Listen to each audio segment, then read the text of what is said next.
Praise the Lord. எல்லாருக்கும் என்னுடைய இனிய புத்தாண்டு வாழ்த்துக்கள். Happy new year. யோவான் 8:32 சத்தியத்தை அறிவீர்கள், சத்தியம் உங்களை விடுதலை ஆக்கும். வார்த்தை குறித்த ஒரு தெளிவு உங்களுக்கு உண்டாகும் என்று சொன்னால் அது உங்களை விடுதலை ஆக்கும். அதனால்தான் சத்தியம் உங்களை விடுதலை ஆக்கும்னு சொன்ன சத்தியத்தை அறிவீர்கள். எந்த அளவுக்கு கர்த்தருடைய வார்த்தையை நீங்கள் புரிஞ்சுக்கிறீங்களோ, தெரிஞ்சுக்கிறீங்களோ, தெளிவடைகிறீங்களோ, அந்த அளவுக்கு நீங்கள் இந்த உலகத்தில் விடுதலை உள்ள வாழ்க்கையை வாழ முடியும் என்று வேதம் நமக்கு சொல்லுகிறது. அப்போ இந்த ஆண்டில் இன்னும் ஆழமாக நாம் சத்தியத்தை புரிந்து கொள்வோம், தெளிவாக கர்த்தருடைய வார்த்தையை அறிந்து கொள்வோம். அந்த தெளிவை நம்ம பெறும்போது விடுதலை அடைகிறோம், கர்த்தருக்கு நாம் சாட்சியாக இருக்கிறோம். Price the Lord. இன்று முதல் தேதி கர்த்தர் சொல்றாரு, சங்கீதம் 65:11 வருஷத்தை உம்முடைய நன்மைகளால் முடிசூட்டுகிறீர், உமது பாதைகள் நெய்யாய் பொழிகிறது. அப்போது வருஷங்களை நன்மையால் அவர் மூடி சூட்டுகிறேன் அப்படின்னு கர்த்தர் சொல்கிறார். ஒவ்வொரு புது வருஷத்துக்கும் வாக்கு தத்தங்கள் கொடுக்குறான். நீ புது வருஷ வாக்கு தத்த ஆராதனை கூட்டம் என்று அநேகர் போகிறாங்க. வாக்கு தத்தம், இந்த வருஷத்துக்கான வாக்கு தத்தங்கள் கொடுக்குறாங்க. வாட்ஸ்அப்பில் நிறையா இந்த ஆண்டு வாக்கு தத்தம்னு சொல்லி நிறைய வாக்கு தத்தங்கள் வருகிறது இல்லையா? ஆனால் நல்லா யோசிச்சு பாருங்கள், போன வருஷம் என்ன வாக்கு தத்தம் கர்த்தர் கொடுத்தாரு? அந்த வாக்கு தத்தம் முதல்ல ஞாபகம் இருக்குதா? போன வருஷம் கொடுத்த வாக்கு தத்தம், அந்த வாக்கு தத்தம் நிறைவேறி இருக்கிறதா அப்படின்னு உட்காந்து யோசிச்சு பார்ப்போம். ஏன்னா புது வருஷம்னாலே கர்த்தர் ஒரு வாக்கு கொடுக்குறாரு அப்படின்னு சொல்லி வாக்கு ஒவ்வொருத்தருக்கும் ஒரு வாக்கும், சபைக்கென்று ஒரு வாக்கும் கொடுக்குறாங்க. ஆனால் பைபிள் இதை பற்றி என்ன சொல்லுது? அதுதான் நம்ம குறிப்பாக பார்க்கணும். நான் முதல்ல சொன்னேன் இல்லையா, சத்தியத்தை நீங்கள் அறிவீர்கள், சத்தியம் உங்களை விடுதலை ஆக்கும். 2 கொரிந்தியர் 1:20 திருவசனம். எங்களால் தேவனுக்கு மகிமை உண்டாகும்படி தேவனுடைய வாக்கு தத்தங்கள் எல்லாம் கிறிஸ்து இயேசுக்குள் ஆம் என்றும் ஆமென் என்றும் இருக்கிறதே.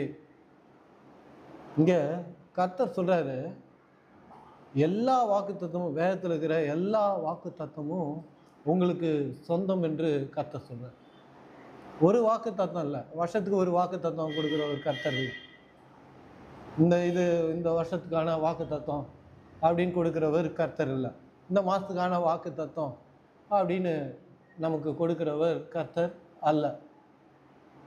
கர்த்தர் இங்கே சொல்கிறார் பாருங்க, வாக்கு தத்தங்கள் எல்லாம் கிறிஸ்து இயேசுக்குள் ஆம் என்றும் ஆமென் என்றும் இருக்கிறது. அப்போது வேதத்தில் இருக்கிற எல்லா வாக்கு தத்தமும் வேத வல்லுநர்கள் சொல்லுகிறார்கள், கிட்டத்தட்ட 6000 8000 வாக்கு தத்தம் வேதாகமத்தில் இருக்கிறது என்று. அத்தனை வாக்கு தத்தமும் இயேசுவை கர்த்தர் என்று ஏற்றுக்கொண்ட ரட்சிக்கப்பட்ட ஒவ்வொரு மனுஷனுக்கும் அது சொந்தமாக இருக்கிறது. அப்போ 8000 வாக்கு தத்தமும் நம்முடையதாக இருக்கிறது. நாம் என்ன செய்யணும்? நமக்கு தேவையான வாக்கு தத்தங்களை எடுத்து நாம் இந்த ஆண்டில் ஜெபிக்கணும். வாக்கு தத்தம் என்பது இன்னொருத்தர் சொல்லி கொடுக்கறது கிடையாது. இந்த வருஷத்துக்கு இந்த வாக்கு தத்தம் தான் பிரதர் அப்படின்னு, உங்களுக்கு இதுதான் கர்த்தர் கொடுக்குறாரு பிரதர். நிறைய பேர் வாக்கு தத்தங்களை நிறைய வச்சுன்னு ஒன்று ஒன்றா எடுத்துக்குவாங்க.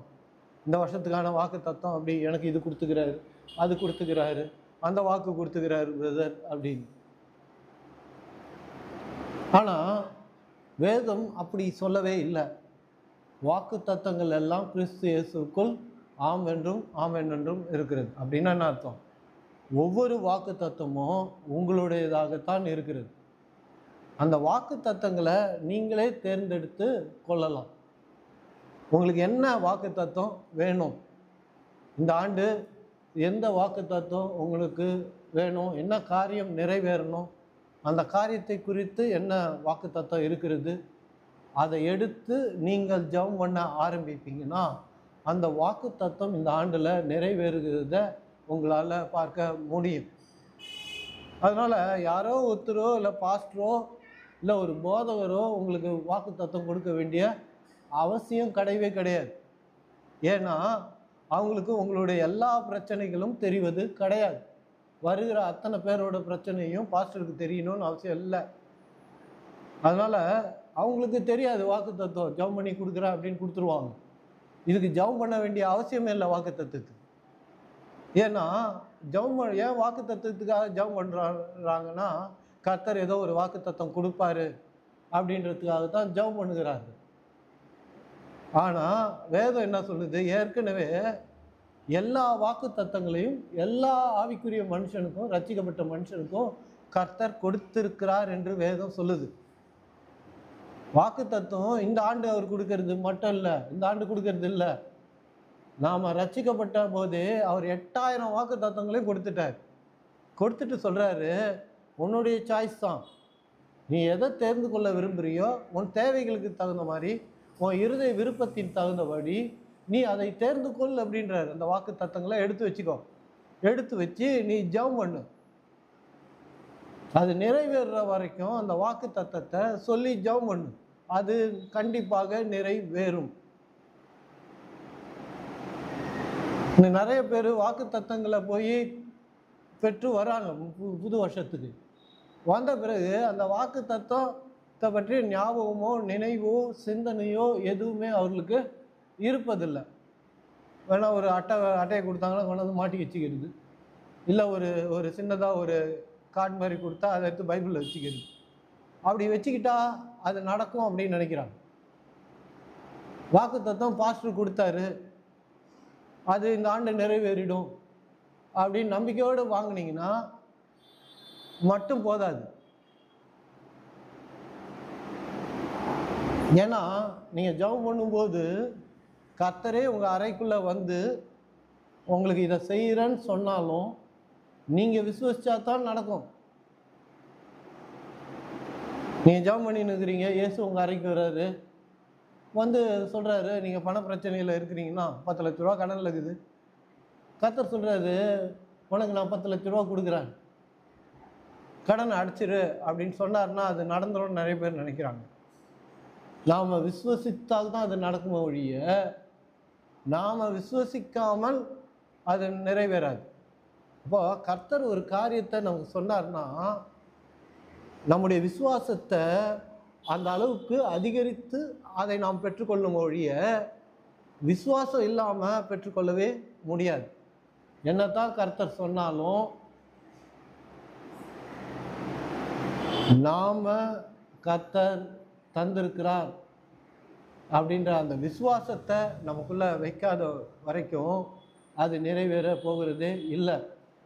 நிறைய ஆவிக்குரிய மக்களுக்கு என்னன்னா, கர்த்தர் சொன்னார் அது நடந்துடும்.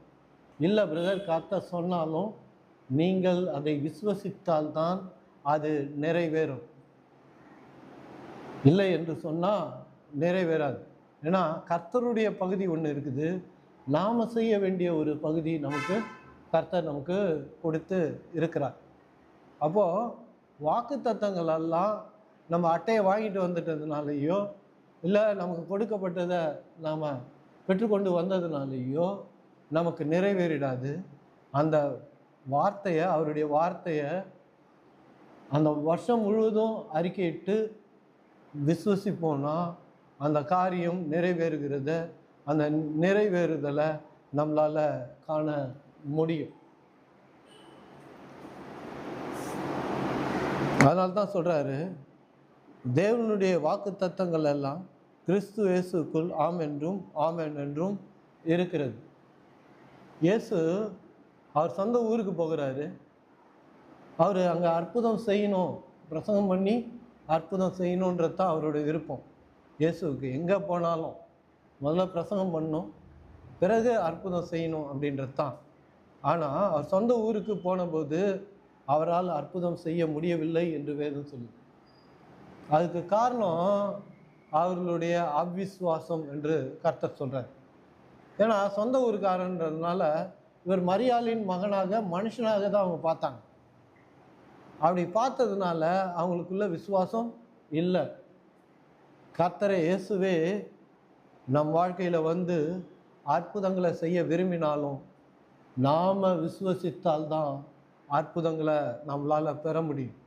அதே போல தான் நம்ம இந்த ஆண்டில் வாக்கு தத்தங்களை நம்ம பெற்றாலும் அது பெற்ற உடனே இல்லை அந்த வருஷத்தில் நிறைவேறிடாது.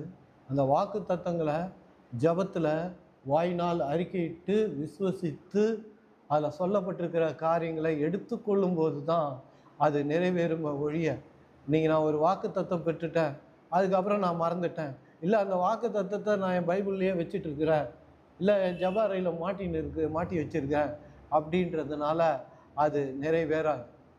அதனால் நீங்கள் புரிஞ்சுக்குங்க, ஒரு வாக்கு தத்துவம் கொடுக்கறதுனால கிடையாது, யாரோ ஒருத்தர் பாஸ்டரோ பிரசங்கியோ கொடுக்கறதுனால உங்கள் வாழ்க்கை மாறிடாது. உங்கள் வாழ்க்கை மாற வேண்டும் என்று சொன்னால் இந்த வேதத்தில் உங்களுக்கு தேவையான வாக்கு தத்தங்களை எடுத்து எழுதி கொள்ளுங்க. ஒரு பேப்பர்லேயோ ஒரு நோட்லேயோ எதுலேயோ ஒரு இடத்துல எழுதி வச்சுக்கோங்க. நீங்கள் மாட்டி கூட வச்சுக்கலாம் உங்கள் ஜப அறையில் வசனங்கள். அதை பார்க்கும் போதெல்லாம், நீங்கள் ஜெபிக்கும் போதெல்லாம் அந்த வசனத்தை சொல்லி ஜெபம் பண்ணும்போது அந்த காரியம் நிறைவேறும். 2 கொரிந்தியர் 4:13 விசுவசித்தேன் ஆகையால் பேசினேன் என்று எழுதியிருக்கிறபடி நாங்களும் அந்த விசுவாசத்தின் ஆவியை உடையவர்களாய் இருந்து விசுவசிக்கிறபடியால் பேசுகிறோம். விசுவாசம்னா என்ன? நிறைய பேர் என்ன நினச்சிக்கிறாங்கன்னா, அது மனதளவில் அமைதியாக உள்ளத்தில் வைத்து கொள்வது தான் விசுவாசம். கேட்டால் ஆண்டவர் நான் விசுவசிக்கிறேன் பிரதர் அப்படின்னு சொல்லுவாங்க. ஆனால் இங்கே வேதம் என்ன சொல்லுது பாருங்க, விசுவாசம் என்பது நாம் அறிக்கையிட வேண்டியது, வாயால் நாம் பேச வேண்டியது, அதுதான் விசுவாசம். நாம் இதை செய்யாமல் வாக்கு தத்தத்தை மட்டும் பெற்று மாட்டி வச்சுக்கணுன்னா அதனால் எந்த பிரயோஜனமும் இல்லை. இங்கே சொல்கிறார் பாருங்க, விசுவசித்தேன் ஆகையால் பேசினேன் என்று எழுதியிருக்கிறபடி. அப்போ விசுவாசித்தோன்னா என்ன செய்யணும்? ஜபத்தில் அதை பேசணும். கடன் இருக்குதுன்னா கர்த்தருடைய ஆசீர்வாதமே ஐஸ்வர்யத்தை தரும் அப்படின்ற அந்த வசனத்தை பேசி, நான் இப்போ ஐஸ்வர்யனாக இருக்கிறேன் என்பதை விசுவசிக்கிறேன் என்பதை நான் அறிக்கையிடுறேன்னு நீங்கள் சொல்லுவீங்கன்னா ஒவ்வொரு ஜபத்திலும் அதுதான் விசுவாச அறிக்கை. நம்ம வார்த்தையில் சொல்லப்பட்டிருக்கிற ஆசீர்வாதங்களை பெறுகிற முறை, மெத்தடாலஜி அதுதான். வேதத்தில் மெத்தட்ஸ் அண்ட் மெத்தடாலஜியும் எழுதப்பட்டு இருக்கிறது. இங்கே சொல்கிற பாருங்க, விசுவசித்தேன் ஆகையால் பேசினேன். ஒரு காரியம் விசுவசிக்கிறோம், பேசாமல் இருந்தால் அது விசுவாசம் கிடையாது. சொல்கிறார் பாருங்க, நாங்களும் அந்த விசுவாசத்தின் ஆவியை உடையவர்களாக இருந்து விசுவசிக்கிறபடியால் பேசுகிறோம். இந்த விசுவசித்தேன் ஆகையால் பேசினேன் என்பது சங்கீதம் 116:10 இருக்குது. அப்போது பவுல் சங்கீதம் எழுதி 1000 வருஷம் ஆயிடுச்சு. அந்த வசனத்தை எடுத்து அவர் கோட் பண்ணுறாரு. அவர்களை போல நாங்களும் விசுவாசத்தின் ஆவிகளை உடையவர்களாக இருக்கிறோம். அந்த வார்த்தையை நாங்கள் விசுவசிக்கிறோம், அந்த வார்த்தையை நாங்கள் புரிஞ்சு அறிஞ்சு அதை செயல்படுத்துகிறோம் என்று சொல்கிறாரு. நாங்களும் அந்த விசுவாசத்தின் ஆவியை உடையவர்களாக இருந்து விசுவசிக்கிறபடியால் பேசுகிறோம். பேசுனா தான் அது விசுவாசம். பேசும்போது தான் ஒரு காரியம் நிறைவேறுகிறது. நிறைய பேர் கடவுள்கிட்ட போய் எமோஷ்னல் ஆகுறாங்க, அழுகுறாங்க, புலம்புறாங்க, கத்துறாங்க. இவங்க என்ன நினைக்கிறாங்க, கர்த்தர் எமோஷ்னல் ஆகும்போது, அழுகும்போது, கத்தும்போது, வேதனைப்படும்போது கர்த்தர் பரிதாபப்பட்டு கொடுக்கிறார் என்று இவர்கள் நம்புகிறார். கர்த்தர் அழுதா தருவார் என்று அநேக பேர் நினைக்கிறாங்க. கர்த்தர் அழுதா தருவார்னா அப்புறம் என்னத்துக்கு வாக்கு தத்தம் கொடுக்கணும்? உங்கள் கையில் ஏன் ஒரு பைபிள் கொடுக்கணும்? உங்களுக்கு ஏன் ஒரு பிரசங்கியை கொடுக்கணும்? ஒரு சபையை கொடுக்கணும்? ஒரு அபிஷேகத்தை கொடுக்கணும்? இதெல்லாம் தர வேண்டிய அவசியமே இல்லை. கர்த்தர் அழுதா கொடுப்பாருன்னா வேதமே தேவையில்லை நம்ம கையில்.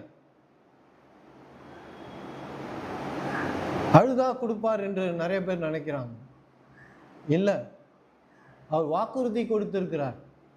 அந்த வாக்கை நம்ம விசுவசிச்சோம்னா அது நடக்கும் ஒழிய அழுதா நடக்கவே நடக்காது.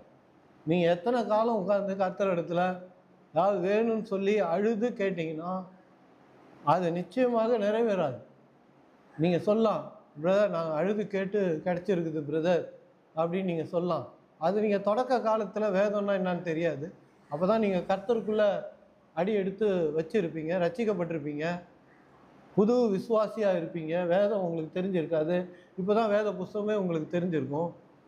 கர்த்தருக்கும் தெரியும் போதிச்சா உங்களுக்கு முழுசாக புரியாது என்று. அதனால் கர்த்தர் நீங்கள் அழுத போதே கிடைச்சிருக்கும். அதை வச்சுக்கிட்டு நம்ம இன்றைக்கும் நம்ம அது ஒரு ஃபார்முலா மாதிரி வச்சுக்கிட்டு கர்த்தர் முன்னாடி அழுது கேட்டால் கிடைச்சிரும் அப்படின்னு நம்ம நம்பினோன்னா நம்மளை விட முட்டாள் வேறு யாருமே கிடையாது. அப்புறம் என்னத்துக்கு வேதம் ஆகுமோ, என்னத்துக்கு வாக்கு தத்துவம்? கர்த்தர் சொல்லிடலாமா? ஏன் இந்த வாக்கு தத்தம்லாம் அவர் எழுதி வச்சிருக்கிறார்? அவருடைய தழும்புகளால் நீங்கள் குணமானீர்கள், கர்த்தருடைய ஆசீர்வாதமே ஐஸ்வர்யத்தை தரும், நல்ல மனைவியை கண்டடைகிறோம், நன்மையை கண்டடைகிறான். இதெல்லாம் என்னத்துக்கு கர்த்தர் கொடுக்கணும்? அந்த வாக்கு தத்தம்லாம் அழுவுங்கன்னு சொல்லி எழுதி வச்சிடலாமா? என்கிட்ட வந்து அழுவுங்க உங்களுக்கு கிடைக்கும் அப்படின்னு அவர் சொல்லியிருக்கலாம். வேதத்தில் ஒரு இடத்துல சொல்லுது, அவர்கள் இஸ்ராயேல் ஜனங்கள் கர்த்தரை நோக்கி அழுதார்கள், கர்த்தர் கோபப்பட்டார் என்று. அழுகை என்பது ஏதோ இவங்க என்னமோ அது ஒரு ஃபார்முலா மாதிரியும் அது கர்த்தருக்கு பிடிக்குன்ற மாதிரி நினைக்கிறாங்க. ஆனால் அழுகிறது என்பது, ஜபத்தில் அழுவது என்பது அவிசுவாசம்தான்.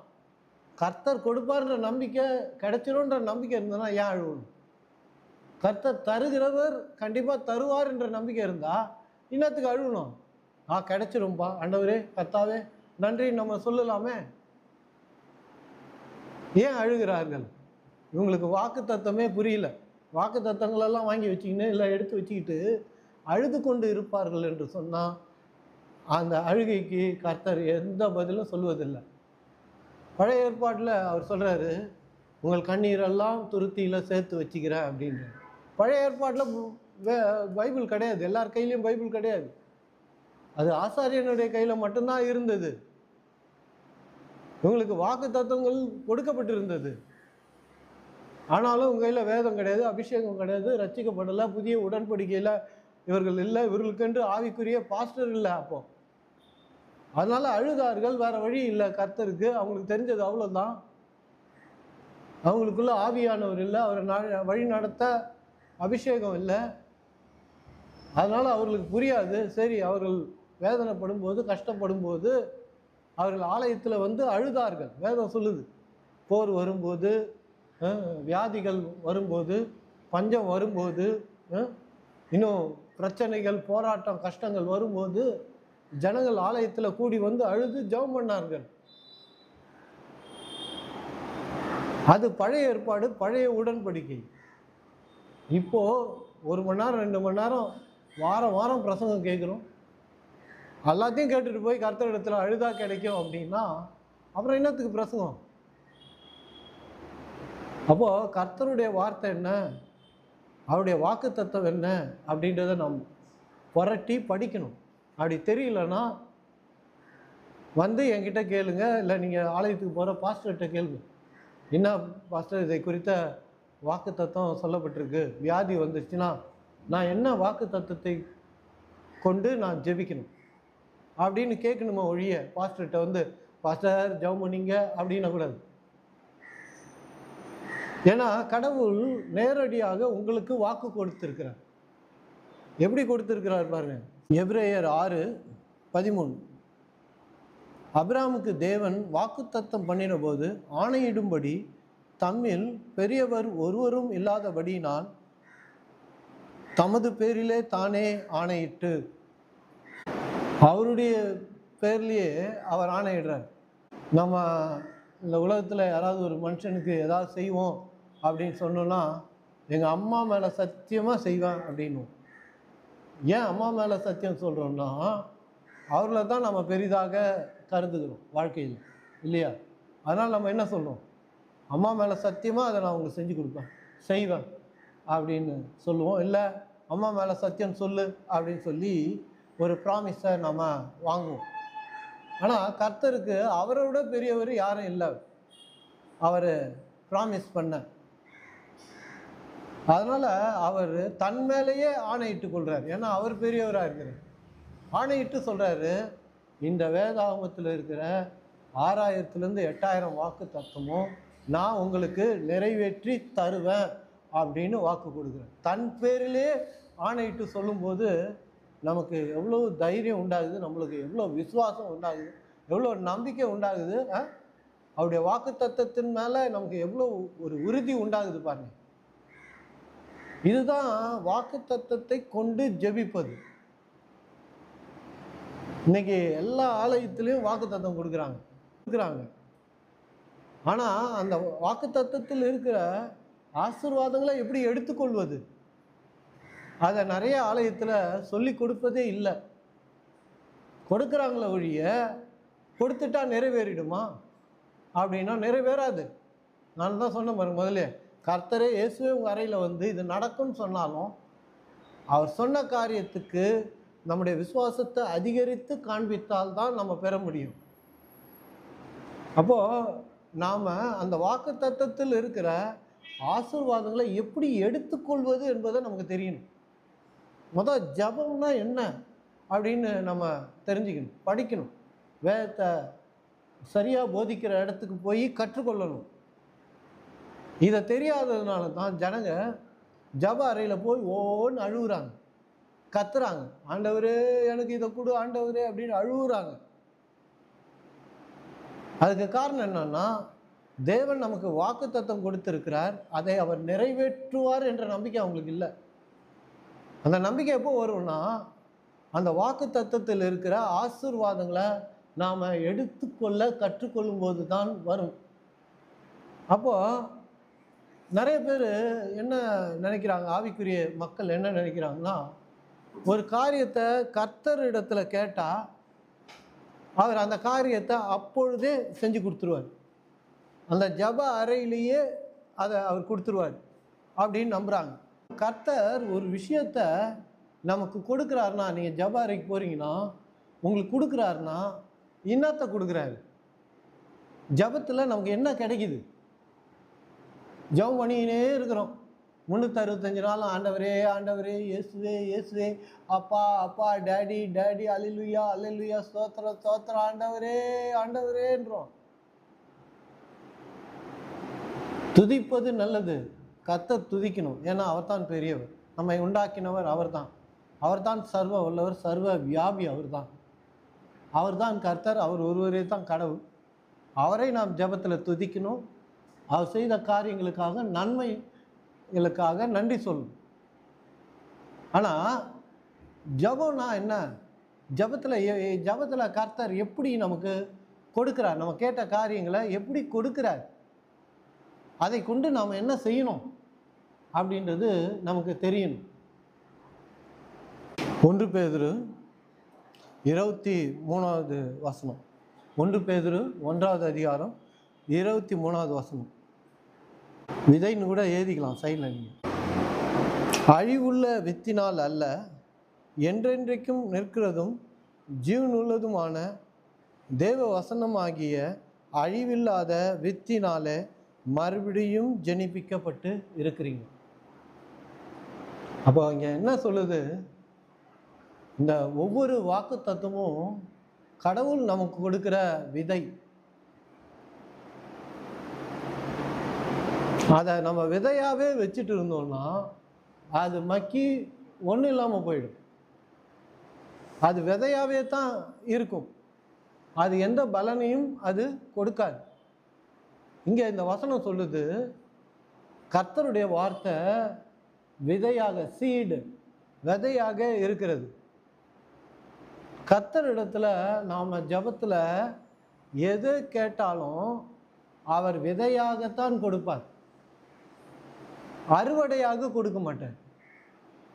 ஆண்டவரே எனக்கு உணவு இல்லை அப்படின்னு சொன்னீங்கன்னா அவர் விதையத்தான் கொடுப்பார். அதை எடுத்து விதைத்து நாம் அறுவடை பண்ணணும். நாம் ஜெபிக்கும் போதெல்லாம் கர்த்தர் நமக்கு ஜபத்துக்கான பதிலாக வாக்கு தத்தத்தை தான் கொடுக்கிறார், விதையை தான் கொடுக்கிறார். ஒருவேளை உங்களுக்குரிய வாக்கு தத்தம் உங்களுக்கு தெரியலன்னு வச்சுங்க, நீங்கள் கர்த்தர் இடத்துல போய், ஆண்டவரே இந்த காரியத்துக்காக நான் ஜெபம் பண்ணுறேன், வேதத்தில் இதுக்குரிய வாக்கு தத்தம் எங்கே இருக்குதுன்னு தெரியல அப்படின்னு நீங்கள் கேட்டு ஜெபம் பண்ணிங்கன்னா, கண்டிப்பாக உங்களுக்கு தேவையான வாக்கு தத்தத்தை அவர் சொல்லுவார் ஒழிய, அவர் வெளிப்படுத்துவார் ஒழிய, அவர் அந்த வாக்கு தத்தத்தில் இருக்கிற காரியங்களை நேரடியாக ஜபத்தில் அவர் கொடுப்பது கிடையாது. அப்போ வாக்கு கொடுக்கிறார் அப்படின்னா அவர் விதையாகத்தான் கொடுக்கிறார். அப்போ வேதம் சொல்லுது, நம்முடைய இருதயம், அந்த விதைப்பவன் ஓமையை நம்ம வாசிக்கிறோம். அந்த விதைப்பவன் ஓமையை நீங்கள் வாசிங்கன்னா தெரியும். வாசிக்காதவங்க எடுத்து வாசிங்க, அப்புறமா வீட்டுக்கு போய். அது நிலமாக சொல்லப்படுது. அந்த விதையை எடுத்து, கடவுள் கொடுக்கிற வாக்கு தத்தத்தை எடுத்து உங்கள் இருதயத்தில் நீங்கள் விதைக்க வேண்டும்.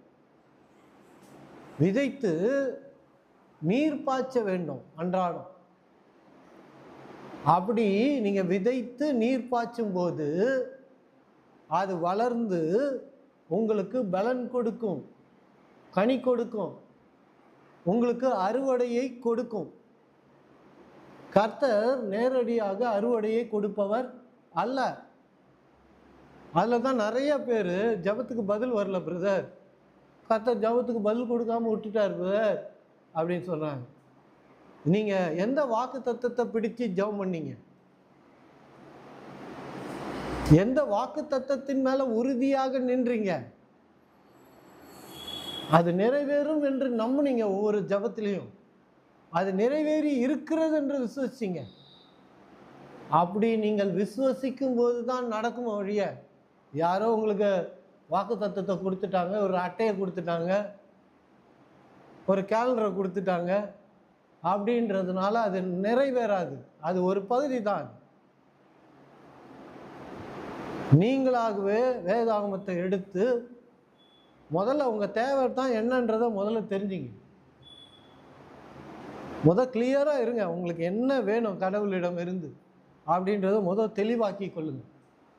பிறகு இந்த வாக்கு தத்தங்களை, உங்களுக்கு தேவையான வாக்கு தத்தங்களை இந்த வேதாகமத்திலேருந்து எடுங்க. அது எத்தனையா கூட இருக்கட்டும். சுகம் வேணுமா, சுகத்துக்குரிய வாக்கு தத்தத்தை எடுத்துங்க. ஐஸ்வர்யம் வேணுமா, அதுக்குரிய வாக்கு தத்தங்களை எடுத்துங்க. நல்ல வியாபாரம் வேணுமா, அதுக்குரிய வாக்கு தத்தங்களை எடுத்துங்க. ஒரு நல்ல திருமண வாழ்க்கை வேணுமா, அதுக்குரிய வாக்கு தத்தங்களை எடுத்துக்கோங்க. அது மாதிரி வாக்கு தத்தங்களை எடுத்து எழுதி வைத்து கொள்ளுங்க. அந்த வாக்கு தத்தங்களை அன்றாடம் சொல்லி ஜெபம் பண்ணுங்க. நீங்கள் எப்போ வாக்கு தத்தங்களை எடுத்துக்கொள்ளுகிறீங்களோ அப்போவே நீங்கள் விதையை எடுத்துக்கொண்டீங்க. உங்கள் ஆசீர்வாதத்திற்கான விதையை நீங்கள் எடுத்துக்கொண்டீங்க. நீங்கள் எடுத்துக்கொண்டீங்கனால அது நிறைவேறிடாது. அதை இருதயத்தில் விதைக்கணும்.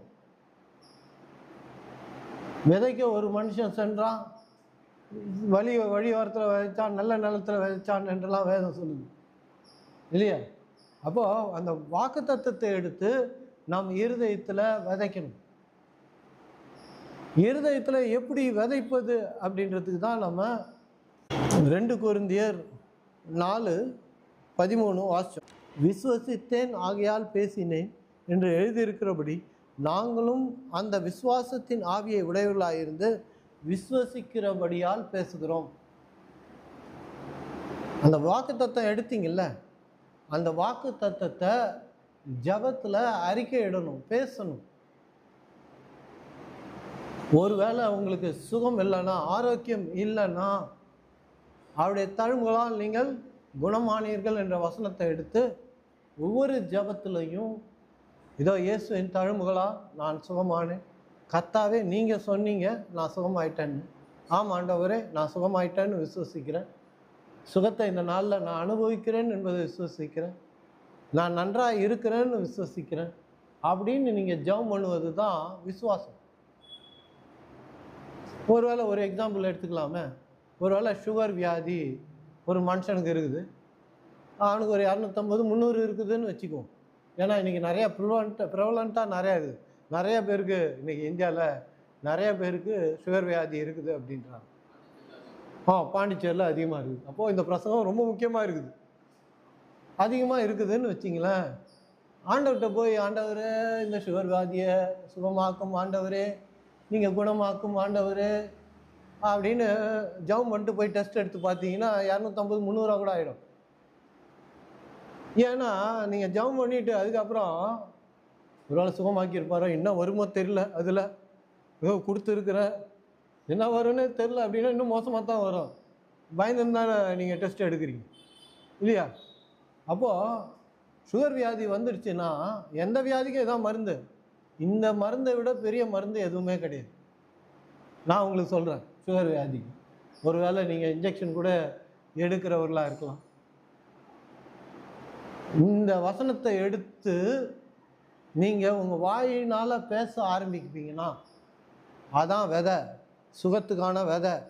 அது விதையாக இருக்கிற வரைக்கும் அது நமக்கு பயன் இல்லை. அது மண்ணில் விழணும். ஒரு விதை மண்ணில் விழுந்தால் தான் அது பலன் கொடுக்கும் இல்லையா?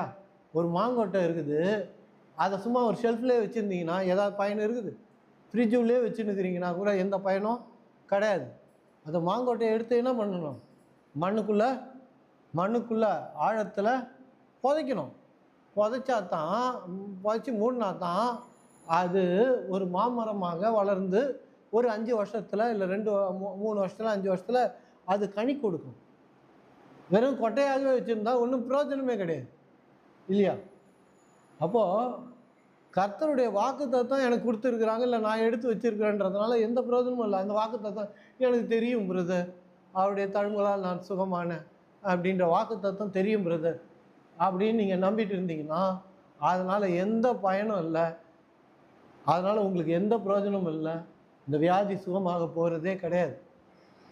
அப்போது கடவுள் ஒரு விதையை கொடுக்குறாரு, ஒரு வாக்கு தத்தத்தை அவர் கொடுக்குறாருன்னா, சுகர் பேஷண்ட்டுன்னே வச்சுங்களேன், இயேசுவே உம்முடைய தழும்புகளால் நான் சுகமானேன், நான் சுகமாக இருக்கிறேன் என்பதை விசுவசிக்கிறேன். உம்முடைய வார்த்தையினால், உம்முடைய வாக்கினால் சுகம் உண்டாக இருக்கிறது என்பதை நான் நம்புகிறேன். ஏன்னா நீ வார்த்தையில் உண்மை உள்ளவர். நீ ஒரு வாக்கு கொடுத்தீங்கன்னா அதை நிறைவேற்றிடுவீங்க. அது சொன்ன மாத்திரத்தில் அது நிறைவேறி விட்டது என்றதை நான் விசுவசிக்கிறேன், நான் நம்புகிறேன். இதோ ஆண்டவரே, சுகர் என்னை விட்டு போயிடுச்சு, அந்த வியாதியிலேருந்து நான் விடுதலை பெற்றுக்கொண்டேன் உங்களுடைய வார்த்தையினால். அதுக்காக நான் நன்றி சொல்கிறேன் ஆண்டவரே. இப்போ நான் லட்டு தின்றேன், ஜாங்கிரி தின்றேன், சாப்பாடெலாம் நல்லா தின்றேன், மருந்தெல்லாம் எடுத்துக்கொள்வதில்லை ஆண்டவரே. இதோ உங்களுடைய வார்த்தை, அவருடைய தழும்புகளால் நான் சுகமானேன் என்ற அந்த வார்த்தை என்னை சுகப்படுத்திட்டு ஆண்டவரே. இதோ எனக்கு ரிப்போர்ட் நார்மலாக வந்திருக்குது ஆண்டவரே அப்படின்னு சொல்லி, சுகர் வியாதி போகிறதுக்கு முன்னாடியே, சுகர்லேருந்து நீங்கள் சுகம் பெறுவதற்கு முன்பாகவே அந்த வார்த்தை குணமாக்கிட்டதாகவும், குணமாக்கிட்டதுனால நான் இந்த காரியங்கள்லாம் செய்கிறேன், நல்லா ஸ்வீட்லாம் சாப்பிட்றேன், நான் இட்லி தோசைலாம் நல்லா சாப்பிட்றேன், எந்த மருந்துகளையும் எடுத்துக்கொள்ளலை வேண்டிய அவசியம் இல்லை அப்படின்னு சொல்லி நீங்கள் நன்றி சொல்ல ஆரம்பிக்கிறீங்க பாருங்கள். அதான் வார்த்தை நமக்குள்ளே கொண்டு வருகிற விசுவாசம். அதனால தான் ரோமரில் நம்ம 10:17 வாசிக்கிறோம், ஒவ்வொரு வார்த்தைக்குள்ளேயும் விசுவாசம் இருக்கிறது. அது நிறைவேறக்கூடிய விசுவாசம் அந்த வாக்கு தத்தங்களுக்குள்ளே இருக்கிறது. அப்போது நம்ம வாக்கு தத்தமாக இருந்தால் எந்த பிரயோஜனமும் நமக்கு கிடையாது. அந்த வாக்கு தத்தத்தை எடுத்து இந்த 2 கொரிந்தியர் 4 நம்ம வாசித்தோம் இல்லையா, 13வது வசனம், விசுவசித்தேன் ஆகையால் பேசினேன் என்று எழுதியிருக்கிறபடி நாங்களும் அந்த விசுவாசத்தின் ஆவியை உடையவர்களாக இருந்து விசுவசிக்கிறபடியால் பேசுகிறோம். இப்போது நாம் பேசும்போது தான், ஏன்னா நம்ம வாயிலிருந்து வருகிற அவருடைய வார்த்தைக்கு அவ்வளவு வல்லமை உள்ளது. கர்த்தருடைய வார்த்தை வேதாகமத்துக்குள்ளே இருக்கிறதுனால அதனால எந்த பிரயோஜனமும் இல்லை. நிறைய பேர் பைபிளை பாருங்கள், ஷெல்ஃபில் வச்சு தூபம் காட்டுவாங்க, கேண்டில்லாம் ஏற்றுவாங்க, இதுக்கு மாலைலாம் போட்டு வைப்பாங்க. அதனால் எந்த பிரயோஜனமும் கிடையாது. நிறைய பேர் என்ன சொல்கிறது, பயபக்தியாக முத்திலாம் கொடுப்பாங்க, எடுத்து பைபிளை கிஸ்லாம் பண்ணுவாங்க. இன்னும் கடவுள் அப்படியே இவங்களை பார்த்து மகிழ்ந்துருவார் அப்படின்னு. நான் சொல்ல காப்பி குடிக்கல இந்த பைபிளை தூக்கி அந்த அந்த காப்பி டம்ளரில் ஏதாவது ஊந்துற போதுன்ட்டு அது மேலே கூட வைப்பேன் இந்த பைபிளை தூக்கி. அதனால நான் கர்த்தரை அவமானப்படுத்துறேன்றது இல்லை, புரியுதுங்களா? இது லோகோஸ் தான், இது ரைமா கிடையாது. இது அன்று சொன்ன வார்த்தையாக தான் இருக்குது நம்ம கையில். அது இன்று சொன்ன வார்த்தையை எப்படி மாறுவது, அதான் ரைமா அப்படின்னு சொல்லுவோம். இந்த ரைமான்றது என்னன்னா, இன்னைக்கு கடவுள் சொன்ன மாதிரி நம்ம விசுவசிப்பது தான் ரைமேட்டிக் வேர்ட். அந்த ரைமா தான் நம்முடைய வாழ்க்கையில் கிரியைகளை நடப்பிக்கும், பெரிய காரியங்களை செய்யும். அன்று சொன்ன வார்த்தையாகவே நீங்கள் நம்பிட்டு இருப்பீங்கன்னா, இன்று சொன்ன வார்த்தையாக நீங்கள் நம்பலைன்னா இந்த வார்த்தையில் இருக்கிற வல்லமையை உங்களால் பெறவே முடியாது. நீங்கள் இந்த வார்த்தையில் வல்லமை இருக்குது. அதான் ரோமரில் நம்ம வாசித்தோம். நான் அடிக்கடி சொல்கிறது ரோமர் 1:14, கிறிஸ்துவின் சுவிசேஷத்தை குறித்து நான் வெட்கப்படவேன், முன்பு யூதரிலும் பின்பு கிரேக்கரிலும் விசுவசிக்கிறவனோ அவனுக்கு ரட்சிப்பு உண்டாவதற்கு அது தேவ பலனாய் இருக்கிறது. கடவுளுடைய வல்லமை இந்த வார்த்தையில் அடைப்பட்டு இருக்கிறது, உள்ளே இருக்குது. ஒரு கேப்சூலுக்குள்ளே மருந்து இருக்கிற மாதிரி தேவனுடைய வாக்கு தத்தத்துக்குள்ள அவருடைய வல்லமை இருக்குது.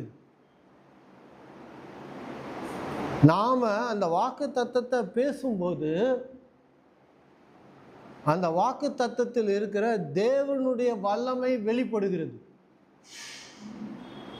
நம்ம பேசினா தான் அவருடைய வல்லமை வெளிப்படும். இது வேதத்திலே இருந்தால் அது வெளிப்படாது. நான் ஏதோ எடுத்து படிச்சுக்கினே இருக்கிறேன்றதுனால வெளிப்படாது அந்த வல்லமை. அப்போ தேவனுடைய வார்த்தையில சுகமாக்குகிற வல்லமை இருக்குது. டயபிட்டிஸை மட்டும் இல்லை, சுகர் வியாதியை மட்டும் இல்லை, கேன்சரை, க்ரானிக்கல் டிசீஸ், மரணத்துக்கு எதுவான வியாதிகளை குணமாக்குகிற வல்லமை தேவனுடைய வார்த்தையில் இருக்குது. பிறவிலே ஊனமானவர்களை குணமாக்கக்கூடிய, புதிய உறுப்புகளை கொடுக்கக்கூடிய வல்லமை இந்த வார்த்தையில் இருக்கிறது.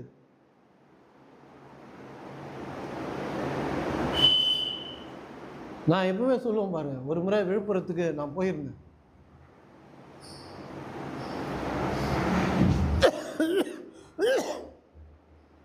அப்படி அங்கே போகும்போது அந்த ஆராதனை முடிச்சுட்டு ஒரு அம்மா ஒரு பொம்பளை பிள்ளைய 14 வயசு பொண்ணை கூட்டிகிட்டு வந்திருந்தாங்க. அவங்க மாம்பழம் விற்றுருந்தாங்க. அப்போ கூட இல்லை, நான் சொல்கிறது ஒரு 25 வருஷம் 26 வருஷம் கதை. அப்போ நான் குனிஞ்சு கேட்டேன், என்னம்மா உங்களுக்காக என்னத்துக்காக ஜெபம் பண்ணணும்னு கேட்டேன்.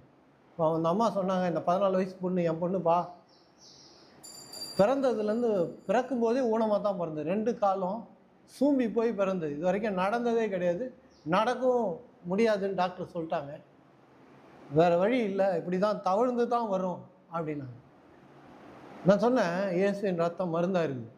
கிளையத்தில் பிஸ்னி தைலம் இல்லையோ, அங்கே ரண வைத்தியன் இல்லையோ, ஏன் என் குமாரத்தை இன்னும் சொஸ்தமாகாமல் இருக்கிறாள் வேதத்தில் எழுதப்பட்டிருக்கு.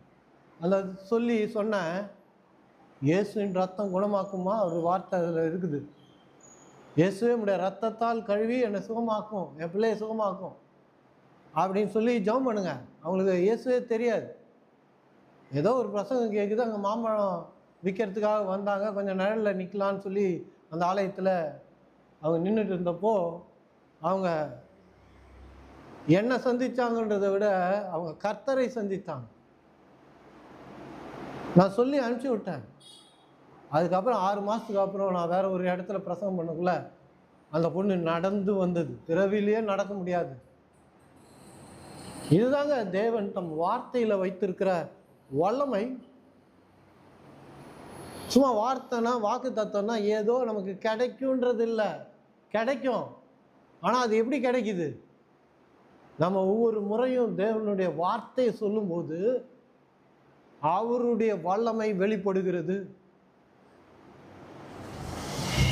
ஒவ்வொரு முறையும் அவருடைய தழும்புகளால் நீங்கள் குணமானீர்கள் என்று அவர் சொல்றார் இல்லையா, அந்த வசனத்தை அவருடைய தழும்புகளால் குணமானீர்கள் சொன்னீர் ஆண்டவரே, நான் குணமாயிட்டேன்னு சொல்லும்போது அந்த வார்த்தையில் இருக்கிற அவருடைய வல்லமை நம்முடைய பங்க்ரியாஸில் போய் வேலை செஞ்சு நம்மளை சுகமாக்குகிறத நம்மளால் பார்க்க முடியும். அவருடைய வார்த்தையை நம்ம அறிக்கை இடும்போது அவருடைய விசுவாசம் வார்த்தையில் வைக்கப்பட்டிருக்கு. அந்த விசுவாசம் நமக்கு உண்டாகி அது நிறைவேறினதாக சொல்ல ஆரம்பிச்சிடும் நமக்குள்ளே அவருடைய விசுவாசம். ரோமர் 10:17 சொல்லப்பட்டிருக்குல்ல, விசுவாசம் கேள்வியினால் வரும்.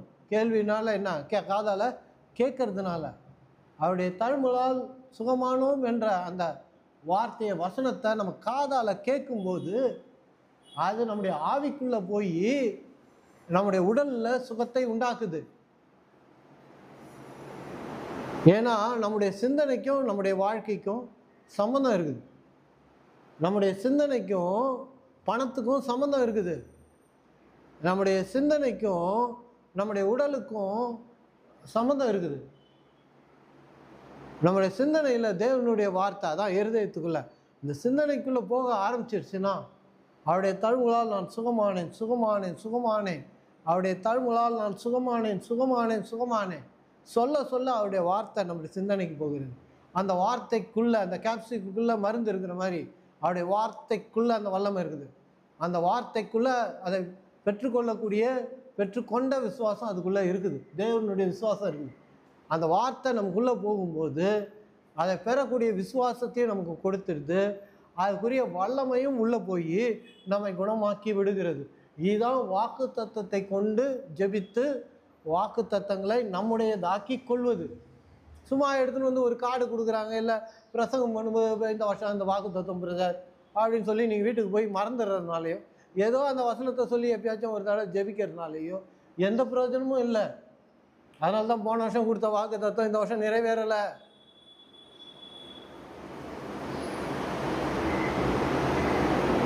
அதனால தான் நான் மறுபடியும் சொல்கிறேன், நீங்கள் ஜெபிக்கும்போது இயேசுவே உங்கள் ஜபாரையில் வந்து இதை தரேன் அப்படின்னு சொன்னாலும் அதை நீங்கள் விசுவசித்தால்தான் அதை நீங்கள் பெற முடியும்.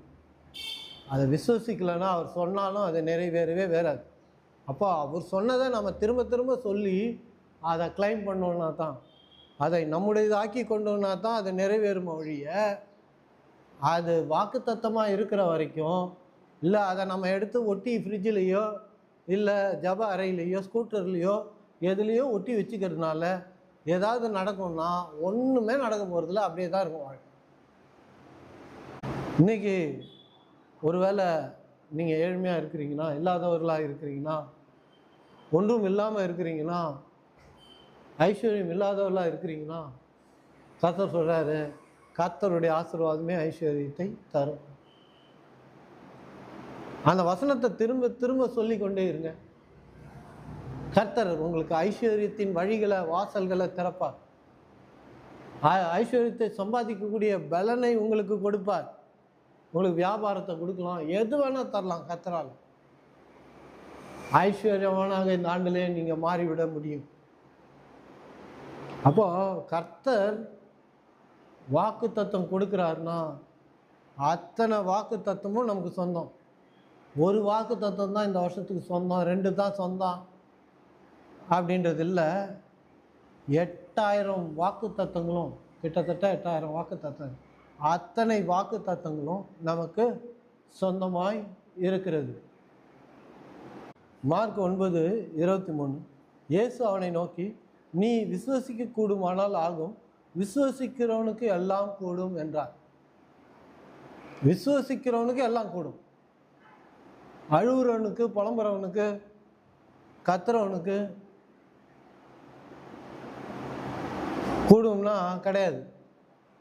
பிதாவே பிதாவே என்பவன்லாம் பரலோகத்தை சுதந்திரித்து கொள்ள மாட்டான்னு கர்த்தர் சொல்றார். விசுவசிக்கிறவனுக்கு எல்லாம் கூடும். விசுவாசன்றது என்ன? தேவனுடைய வாக்கு தத்தத்தை திரும்ப திரும்ப சொல்லுவது தான், ரிப்பீட் பண்ணுறது தான் விசுவாசம். விசுவாசன்றது வாயால் கர்த்தருடைய வாக்கு தத்தத்தை சொல்லி திரும்ப திரும்ப சொல்லி சொல்லி கேட்பது நம்ம காதால். எவ்வளோக்கு எவ்வளோ திரும்ப திரும்ப திரும்ப சொல்கிறோமோ அந்த அளவுக்கு அந்த காரியம் விரைந்து நிறைவேறும். விசுவாசன்றது தேவனுடைய வாக்கு தத்தத்தை ரிப்பீட் பண்ணுவது தான், திரும்ப திரும்ப சொல்லுவது தான். ஒரு வாக்கு தத்துவம் நிறைவேறணும்னா சங்கீதம் 1 சொல்லப்பட்டிருக்கும்படி இரவும் பகலும் அந்த வசனத்தை ரிப்பீட் பண்ணிக்கிட்டே இருக்கணும். ஏன்னா அந்த சங்கீதத்தில் ரோல் ஓவர் ஹோமோலோகியோ என்ற வார்த்தை எழுதியிருக்கிறாங்க. ஹீப்ரூவில் ஹோமோலோகியோ அந்த தியானம்ன்ற இடத்துல இரவும் பகலும் தியானிப்பாயாகன்னு எழுதப்பட்டிருக்குல்ல, இரவும் பகலும் தியானிப்பாயாக என்று எழுதப்பட்டிருக்குல்ல, அந்த தியானம்ன்றது அந்த வார்த்தை ஒரிஜினல் வார்த்தை ஹோமோலோகியோ. ஹோமோலோகியோன்றது என்னன்னா ரிப்பீட்டிங் த சேம் திங், இல்லை ரோல் ஓவர், திரும்ப திரும்ப திரும்ப திரும்ப பேசுவது.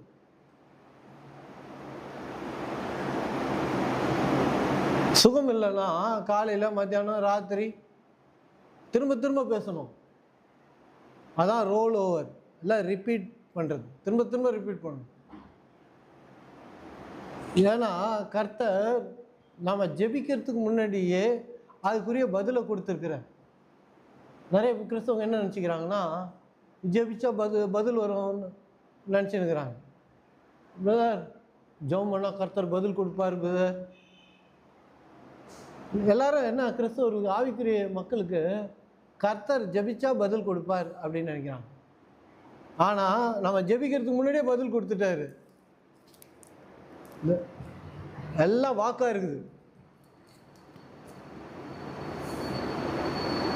நம்ம கேட்கறதுக்கு முன்னாடியே நம்ம ஜபத்துக்கான பதிலை கர்த்தர் கொடுத்துட்டார், பதில் அளிச்சிட்டார். ஏன் நம்ம பிறக்கிறதுக்கு முன்னாடியே நமக்கு எல்லாத்துக்கும் பதில் சொல்லிட்டார். நம்ம ஜபத்துக்கு நமக்கு 100 ப்ரேயர் இருக்கலாம், 100 பெட்டிஷன் இருக்கலாம். அத்தனை காரியத்துக்கும் கர்த்தர் நம்ம பிறக்கிறதுக்கு முன்னாடியே பதில் அளித்திருக்கிறார்.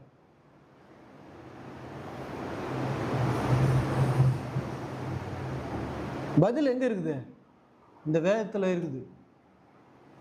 வியாதி வரத்துக்கு முன்னாடியே பதில் கொடுத்துட்டாரு. அவருடைய தழும்புகளால் நீங்கள் குணமானீர்கள். இனிமேல் நம்ம ஜபத்தில் உட்காந்து ஆண்டவரே எனக்கு பதில் அளியும், என் ஜபத்துக்கு செய் சாயும், என் ஜபத்தை கேட்டறலும்,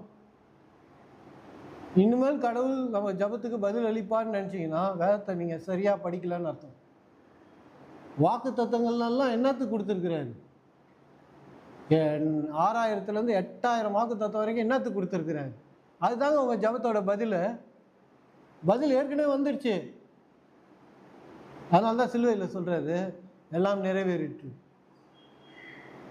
எல்லாற்றையும் நிறைவேற்றிட்டாரு. நிறைவேற்றி எல்லாம் வார்த்தையாக வைத்திருக்கிறார். நீங்கள் எத்தனை முறை நீங்கள் ஜெபிச்சாலும் கர்த்தர் நான் பதில் கொடுத்துட்டேன்னு தான் சொல்லுவார். புதுசாக பதில் எதுவும் சொல்லவே மாட்டார். ஏன்னா அவருடைய வாக்கு தத்தங்களே நமக்கு பதிலாக இருக்குது. காசு இல்லை, பணம் இல்லை, வருமானம் இல்லை, கடன் நிறைய ஆயிடுச்சு, என்ன பண்ணுறது? ஆண்டவர் பதில் கொடுப்பார் பிரதர், ஜெபம் பண்ணுங்க பிரதர் அப்படின்னா, ஹலோ அவர் எப்போ ஜெபத்துக்கு பதில் கொடுத்துட்டாரு. நம்ம பிறக்கிறதுக்கு முன்னாடி கர்த்தருடைய ஆசீர்வாதமே ஐஸ்வர்யத்தை தரும் வாக்கு கொடுத்துட்டாரு. அவர் எப்போ பதில் சொன்னாலும் இதே நீங்கள் ஜெபிச்சாலும் இந்த வாக்கை தான் எடுத்து சொல்ல போகிறேன். ஐஸ்வர்யத்துக்கான வாக்கை எடுத்து தான் சொல்ல போகிறேன். இந்த வாக்கு தத்துவம் தான் சொல்லணும். ஐஸ்வர்யத்துக்கு நிறையா வாக்கு தத்துவம் இருக்குது. ஏதாவது ஒரு வாக்கு தத்துவத்தை எடுத்து சொல்லுவார். அதற்கு நம்ம ஜபத்துக்கு பதில் இங்கே வந்துருச்சு. அந்த பதிலிருந்து தான் நம்ம அந்த ஆசீர்வாதத்தை பெற்றுக்கொள்கிறோமோ ஒழிய இனிமேல் கர்த்தர் இடத்துல பதில் வரும்ன்றது கிடையவே கிடையாது. இனிமேல் தான் பதில் சொல்ல போகிறாரா கடவுள்? இல்லை. நிறைய பேர் ஜபத்துக்கு பதில் வரலன்னொடனே கர்த்தர் மேலே போட்டுடுறாங்க.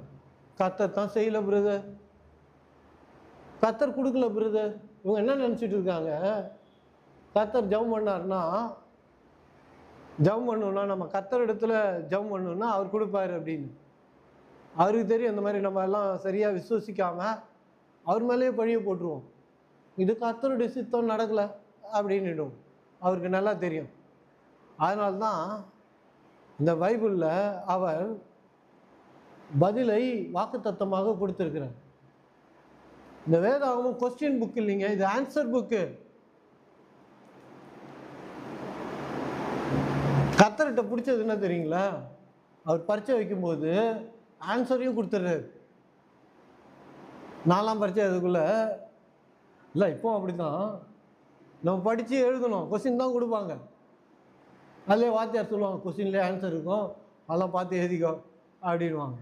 ஆனால் கர்த்தர் பாருங்கள் எவ்வளோ நல்லவர் பாருங்கள். நம்ம வாழ்க்கையில் ஒரு சவால் வரும்போது, ஒரு பிரச்சனையை சந்திக்கும் போது, அதான் பரீட்சை. அதுக்குரிய பதிலும் நம்ம கொடுத்துருக்கிறார் வேதாகமத்தில். நம்ம பதிலை பார்க்கறது இல்லை.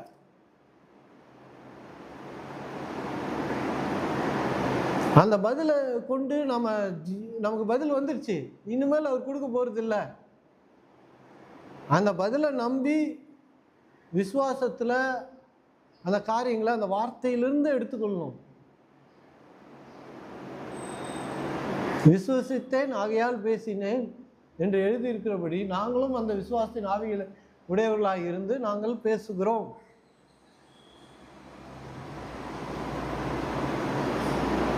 அதான் சொல்கிறேன் பாருங்க.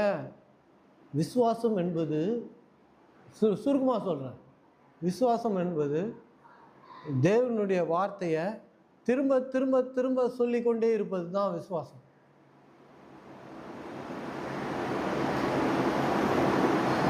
நான் சிம்பிளாக சொல்கிறேன், ஒன்லைனரில் சொல்லுவாங்கள்ல, அதான்.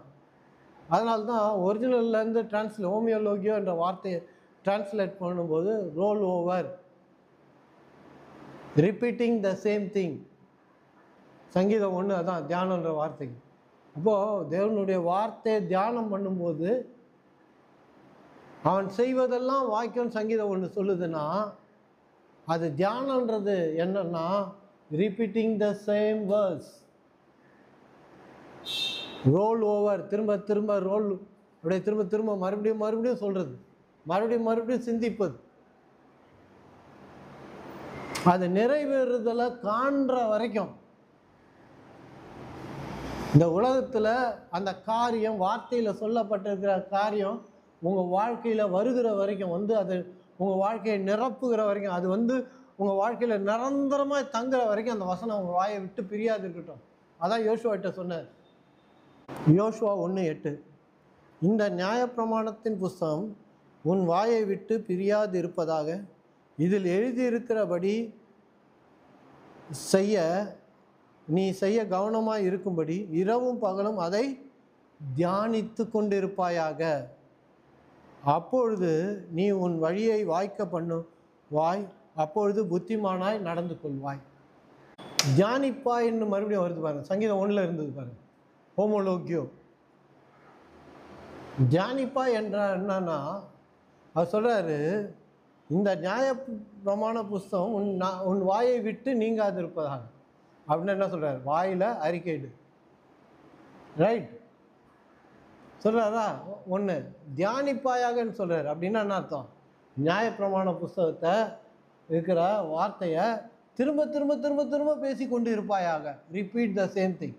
1 ரொம்ப ஈஸி பாருங்க, ரிப்பீட் பண்ண தான் சொல்றாரு. எடுத்து படிக்கிறதா இருந்தால் கூட உத்து பார்த்து அறிவை யூஸ் பண்ணி நாம் ரிப்பீட் பண்ணுன்றாரு.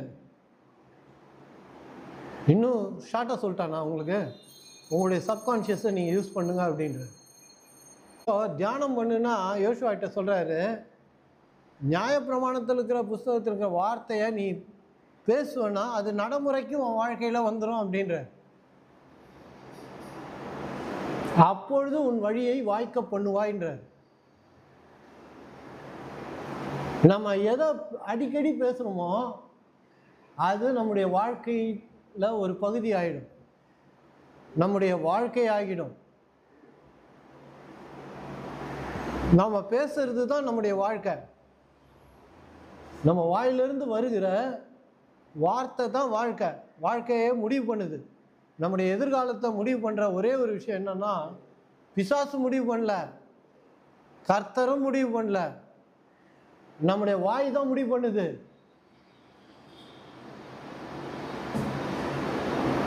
இன்னும் சொல்ல போனா நம்ம வாயை கொண்டு தான் நம்ம வாழ்க்கையை முடிவு பண்ணுகிறோம். ஒருவேளை நம்ம கர்த்தருடைய வழியில நம்ம போகணும் அப்படின்னா, தேவனுடைய வார்த்தையை வாயில வச்சு நம்ம பேசணும்னா, எந்த வார்த்தையை நம்ம பேசுகிறோமோ அது ஒரு நாள் நம்முடைய வாழ்க்கை ஆகிடும்.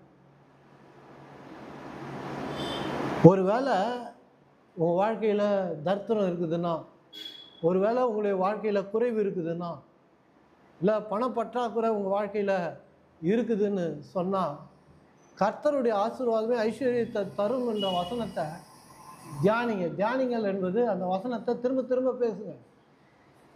நீங்கள் பேசிக்கிட்டே இருந்தீங்கன்னா ஒரு நாள் நீங்கள் ஐஸ்வர்யவான் ஆகிடுவீங்க. இதுதான் கடவுளுடைய மெத்தடு.